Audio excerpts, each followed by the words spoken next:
I'm going to be highly selective here with what I am pasting together to form the story. There's really no choice in the pursuit of horizontal connections between disciplines. In scientific terms, the intention is quite simple: to provoke speculative but informed research. In artistic terms, the intention is to focus intuitive record-making in a more meaningful way, in order that the discipline's practitioners provide the clearest possible indicators to encourage other disciplines to work with us. Intuitive investigations into phenomenal field strongly indicate a duality of source data potentials within the light array entering the eye. It is equally clear that vision is not related to the projection of optical pictures. It's closer to a controlled hallucination.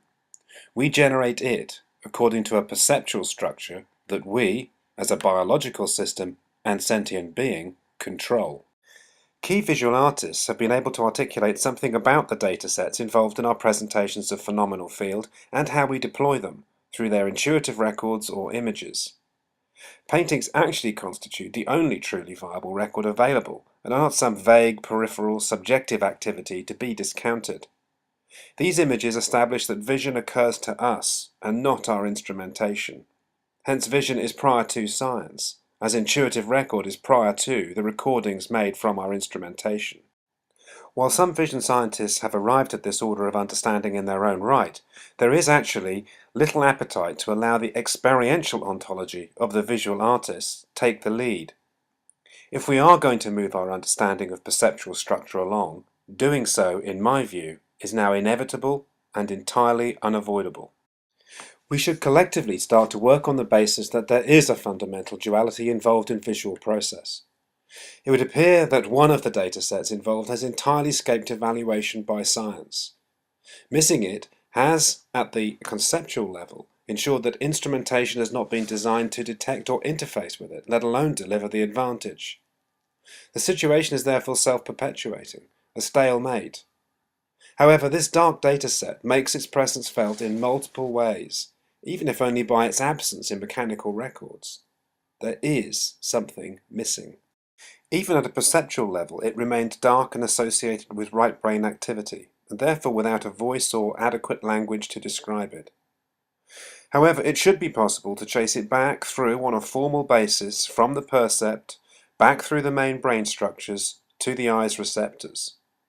Once we have that, then we can develop the technologies and deliver the advantage.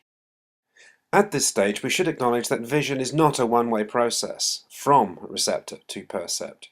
It's a relationship we form with the real. To some extent, we as the sentient being govern our receptors, their structures, how they organize themselves, and even the cue development, as well as their selection to awareness. It's generally accepted that there is a high degree of plasticity involved, and even entirely atypical perceptual structures, developing in individuals coping with abnormalities within their visual pathways. The very best way of approaching the task is to look very carefully at what intuitive record is suggesting or intimating, and then sort through what the scientific approach has managed to establish, to look for synergies, contradictions, uncertainties, misplaced certainties, and straightforward omissions. We are essentially looking for lateral connections between what the relevant disciplines are uncovering. Given the significance in terms of both knowledge creation and technology development, it's frankly not good enough that this vital work remains outstanding. The illogical intolerances and constraints embedded in the respective ontological approaches of the disciplines are by no means an adequate excuse for inaction. Vision space, based on an intuitive understanding of phenomenal field, identifies a second form of dataset, not in any way linked to the fundamentals of optics, and it's the derivation of this that we will be attempting to substantiate, enough to seed and guide approaches for future collaborative investigation and informed experimentation. The proposition is that spatial values perceived as proximity cues are expressed as disorder functions within a field structure. Are these being determined from local regions of retinal cells firing in correlation with each other? Correlated firing patterns from across the retina would then form an holistic cloud potential, requiring the convergence of data. The cloud would be collapsed into a set of spatial coordinates when they are given a singular setting out point or kernel, fixation being a manifestation of our intent in the world. This theoretical formation process would take place beyond the retina in the main structures of the old brain centered around the thalamus and involving the superior colliculus. Dark light and dark noise have been identified as playing a role in retinal receptor firing thresholds. Do they indicate the presence of dark information? Noise factors continue to be involved in signal development throughout the retinal layers. Noise factors are also linked to synchronized firing of ganglion cells and wave-like data being sent to areas of the brain. It's currently not understood what contribution, if any, they are making to vision.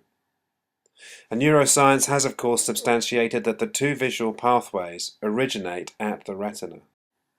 Within these factors, could we be watching aspects of functions capable of initiating an independent dataset requiring a specialist perceptual pathway? This dataset then being processed in an entirely different way, expressing proximal spatial awareness through a specialist form of noise. 90% of phenomenal field is not pointlessly blurred, or a degraded version of macular vision. There is no blur in vision, no motion blur, no depth of field, just as there are no pictures or picture frames. Does the proposed spatial awareness process involve synthesis as opposed to differentiation? Awareness in the periphery is subconscious, but prior to that manifesting in macular vision. Peripheral vision promotes items of interest to the form of attention, operational in central vision. This results in saccadic eye movement, where the spatial coordinates required to guide the focal length of the lens are known in advance of the ballistic action. If this were the case, there would be a requirement for significant horizontal connections and cell types capable of performing independent functions. Here are a selected few considerations. Is the spherical geometry of the retina required to aid the detection of the second data potential? There are of course two distinct retinal receptor types. Gap junctions link the receptor cells. Noise-mediated firing thresholds for the receptors involving dark light and dark noise have been established. Within receptors, both passive and active processing takes place.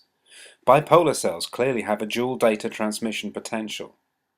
Most species have two or more kinds of horizontal cell, and through type-dependent gap junctions with neighboring cells make multiple long and short-range interconnections, involving feedback potentials, forming networks across the entire outer plexiform layer.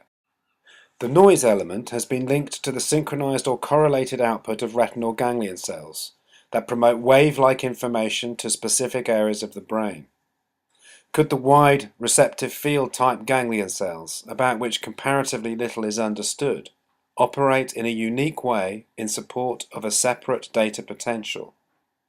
Specialized cell types project from ganglion cells to the lateral gesticulate nucleus and the superior colliculus. Are Ian McGilchrist's association with respect to left and right brain characteristics pertinent here?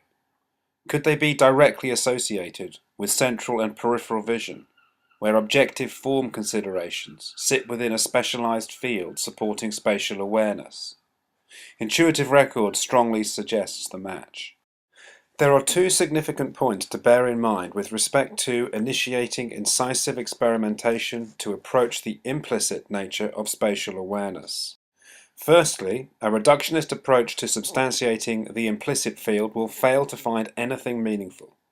We are looking at a pan-retinal function, feeding what will appear to be coherence or noise back to the superior colliculus. Secondly, the light stimulus required to fire up the activity associated with this data potential will be natural light from a real setting, not white noise, single photons, or any other form of crafted input based on assumptions of retinal function. These are likely to provoke atypical firing behaviors in retinal receptor cells. I'm not sure how to introduce quantum decoherence, as I'm no expert, and there is no time for detail here. So check it out through a web search. What I feel we can intimate is that retinal decoherence would suggest classical systems behind the visual processing pathways. a field structure developed in the midbrain structures of the thalamus. Perhaps quantum field theory governing the mediation of the two datasets. Links to multisensory integration and influence of memory. Independent forms of awareness governing implicit and explicit takes on reality. All of this adds up to more than dual-core processing. Decoherence would occur at and within the retina being effectively the membrane between the micro and macro conditions. This would give researchers the impression that the noise element under investigation was being generated by receptor firing and even synaptic activity, and not by the incoming light array. With respect to the visual pathways, can we amend the retino-collicular-cortical schematic, where the resulting tactile vision provides a holistic awareness through synthesis, where a covert subconscious and unconscious processing system is in operation? Could these provide a possible explanation for blindsight? Could the field processing system form the foundation for multi-sense integration? Could all of this suggest a way forwards for our understanding of perceptual structure?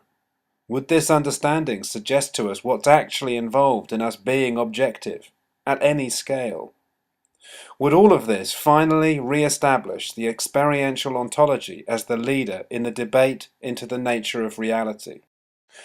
All of that would establish vision space as the first perceptual technology, with implications for all forms of information display. It would define the terms under which we form our relationship with the real. We should consider what issues we would expect to find if children are overexposed to impoverished virtual reality simulations. Could we be inadvertently re-engineering their processing pathways at a formative age? Vision space requires a multidisciplinary academic input to define a programming architecture for a real-time processor that accurately mimics phenomenal field. Can neuroscientists be encouraged to give careful consideration to the proposition that the retina is propagating a second data potential? The superior colliculus is the first significant processing center for this data potential. A fresh and appropriate approach to experimentation will be required to address the nature of the second data potential. If we can initiate this undertaking, then true renaissance may well be the result. One thing is sure, without the perceivers, visionaries and experts working together, precisely no progress will be made. The deadlock will not be broken. Existing vision space technology has broken the ice. We are not working from a standing start. It will be what we make of it.